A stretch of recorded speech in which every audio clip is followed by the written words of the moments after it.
Mga kapuso, ila-ilahon ta karong buntaga ang baguhay lang nakadaog sa labing una nga Mr. Island Tourism 2022 nga si Rafael Tan. Mayong buntag, maupay nga aga to our very first ever Mr. Island Tourism 2022, Rafael Tan. Kindly greet all our kapuso viewers this morning. Hello, good morning everybody. Thank you GMA for having me, and hopefully everyone's having a great morning today. First of all, Rafael, congratulations for winning this title. Can you take us back during the announcement of the winner? Unsay naa sa imong huna-huna during that time? Actually po, sa top 5 pa lang, I was already really grateful to have reached that spot considering that was my very first pageant. So when it came down to the last two contestants, me and number 19, all I had in my mind was thanking God, giving him all the glory, and telling myself that win or lose, I will still praise him and I will still glorify him. So true. And since naghisgot naman ta og throwback karong buntaga, what are the struggles kaniadto that days before joining this pageant? I would say maybe I lack a little bit of self-confidence. Yeah, I think that would be it. And I'm sure all those struggles left you with so many life lessons. Unsa usab ang imuhang na-discover sa imuhang kaugalingon when you joined this pageant, Rafael? So what I realized when I joined the pageant is that it really doesn't matter what people think of me. I should just be focused on what I'm doing, and as long as I know I'm not doing anything wrong. Isip, ikaw ang una nga Mr. Island Tourism 2022.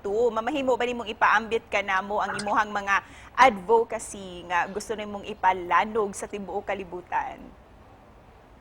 So yeah, my advocacy is kasi I came from being obese about 2 years ago.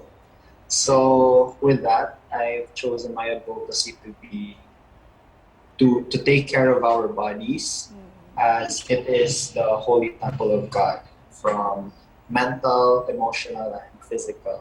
Can you share to us your fitness journey, how you overcame that obesity stage in your life? Like I said, mga 2 years ago po, I was obese, weighing 120 plus kilos, or I think that's around 250 plus pounds. And actually, the pandemic is what helped me a lot because there was nothing else to do.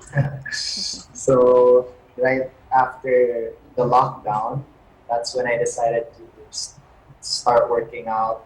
And if you have a message to your old self, Rafael, how would it be? What message would you want to give to your younger self and of course to the young dreamers as well? If to myself, to my younger self, I would just tell him to keep going on the path he's taking, and I would remind him to just stay humble, never be boastful, and remember where you're coming from. And for the younger generation, for the younger people who have dreams like me, I just want to say that the dreams won't work unless you do. So keep working for it, work hard, and as long as it's your passion, go for it. And lastly, Rafael, unsay mensahe nga gusto nimong ipaabot para sa tanan natong mga kapuso all over Central and Eastern Visayas? Always know that everything will be fine if you really work hard, make sure you're dedicated to what you want to do, and of course, never forget to give credit to the Almighty. Daghang salamat, Rafael. It has been a very inspiring morning with you. Congrats again. Thank you so much. Thank you.